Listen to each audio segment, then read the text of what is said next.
Well, hello and welcome to Well Within Reach. And today we have Casey Dascher, who's been with us before. She is a registered dietitian. I'll let her tell you more about what she's doing.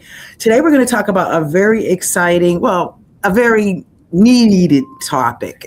I don't know about how exciting, but it's very needed. Fatty liver disease. We're hearing more and more about this. But before we jump into that, Casey, just tell us a little bit about yourself and what you do and all that.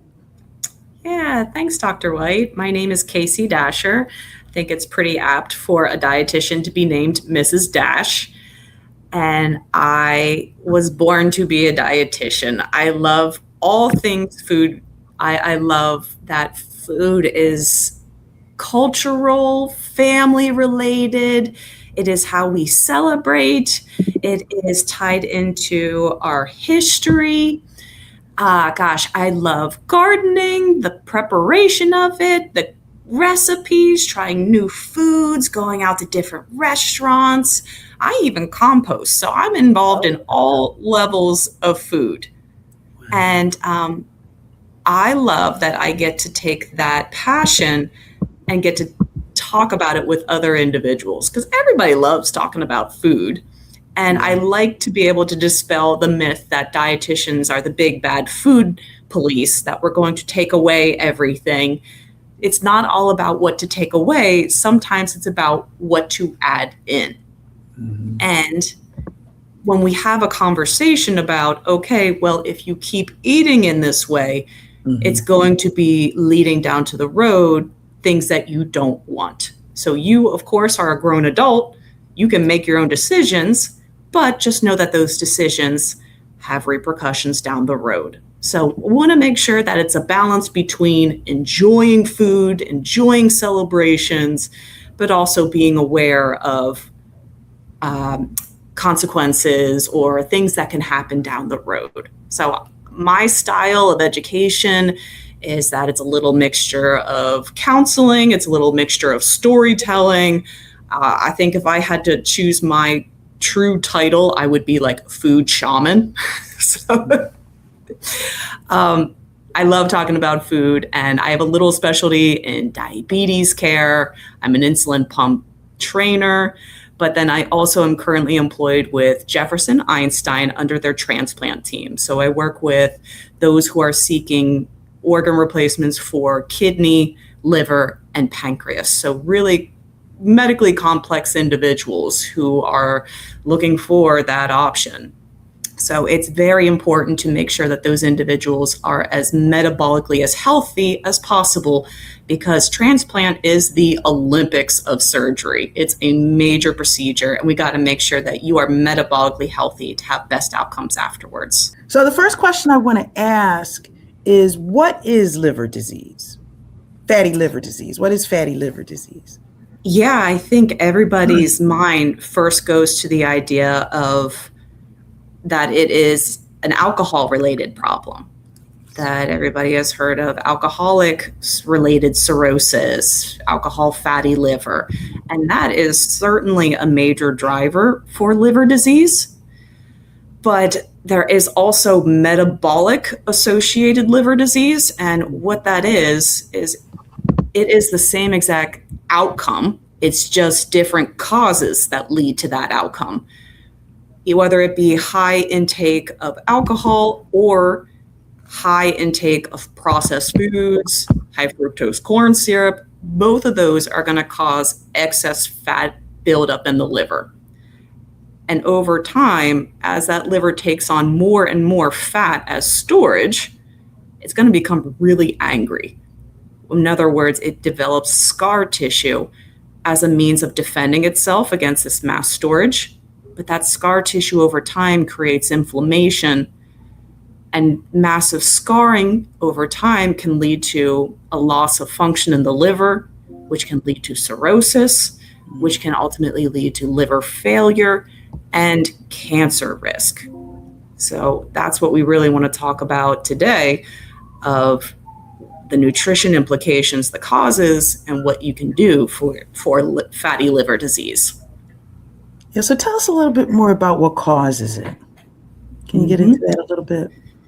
Sure. So, as I said, many people think of alcohol consumption, and that's surely one way. And I can tell you, I work in a facility who is managing individuals with liver disease, and it affects everybody, irregardless of age, race, ethnicity, status, socioeconomic condition.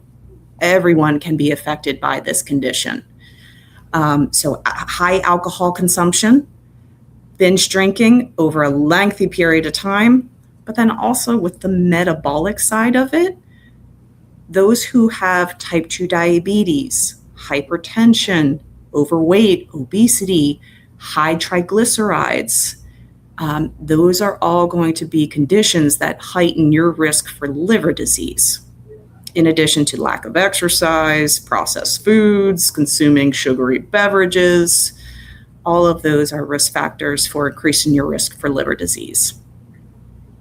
Well, I think you bring up a very good point when you say that an individual can have this fatty liver disease without ever drinking. I think most people associate, liver disease with alcoholism and drinking, but you're saying that this can happen to an individual who doesn't drink. Correct. Yeah, you don't have to drink a single drop of alcohol to have fatty liver, unfortunately. So how do we know? How is it diagnosed? How would a person know that they have it? Yeah, so first off is knowing your risk.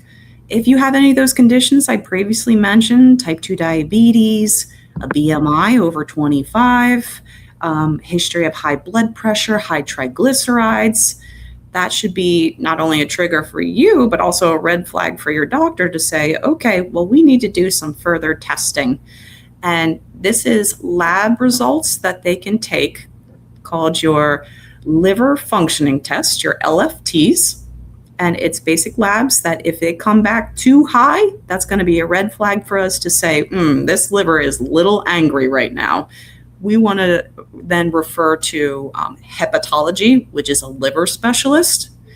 And those individuals will do further testing, such as ultrasounds, fibroscans, and maybe that could include a biopsy, but that's usually further down the line. We want to try to catch these as early as possible. And as Dr. White mentioned, there's often no symptoms for this at all. The only real red flag for this is to get lab testing done. So an individual with fatty liver disease, what are the treatment options? What can they do? Especially if it's like maybe early stage. Yep. We want to try to catch it as early as possible. And physical activity is going to be of importance. We're looking around 150 minutes of physical continuous activity throughout the day. So I know many folks, I'm active throughout the house. I go up, I do my laundry, I go up. That's daily living activities. I want something on top of that. So I'm looking at a walk that is getting your heart rate up, getting your breathing rate up, and you're continuously moving your body for about 15 to 30 minutes. That is going to help release some of that extra fat. And if you can lose somewhere between 5 to 7% of your body weight, that's going to help calm the anger levels in the liver, help relieve some of the inflammation.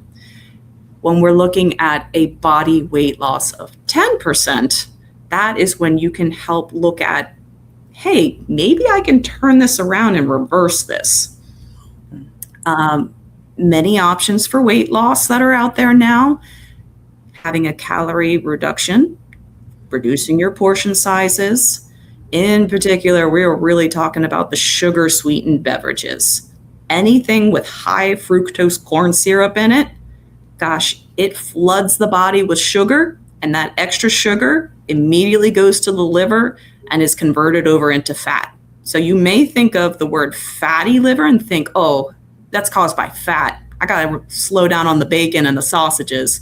No, it is actually primarily concentrated, sweetened options. So if you think about our ancestors, great ancestors, never consumed high levels of sugar. It was always in a stick. it was in a beet in the ground, or it was surrounded by angry bees. So we were just never biologically made to consume high amounts of sugar. Wow. So when we are doing that now, our coping mechanism is to take that extra sugar and store it in the liver as fat. But then we never burn up that extra fat. It just stays there.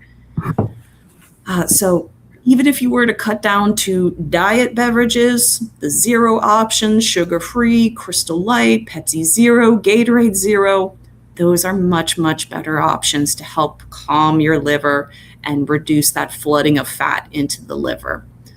Eating a high fiber diet that's rich in vegetables. Fiber sources are going to include nuts, beans, legumes, whole grains, fruits with edible skin, vegetables. I don't care if they're fresh, frozen, canned. You just got to get vegetables into the diet. So more activity, cutting out the sugary beverages, healthy weight loss.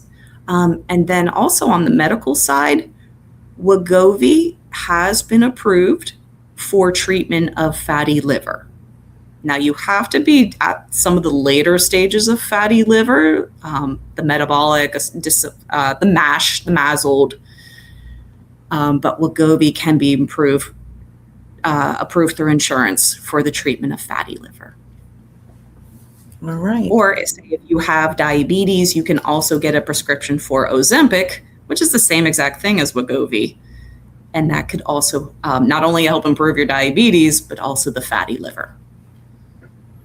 Okay, so it sounds like to me that folks need to have a sit down with their primary care provider, and they probably also need to get a consult with the dietitian to kind of go through these steps of what I can do, because it sounds like there's a lot that you can do.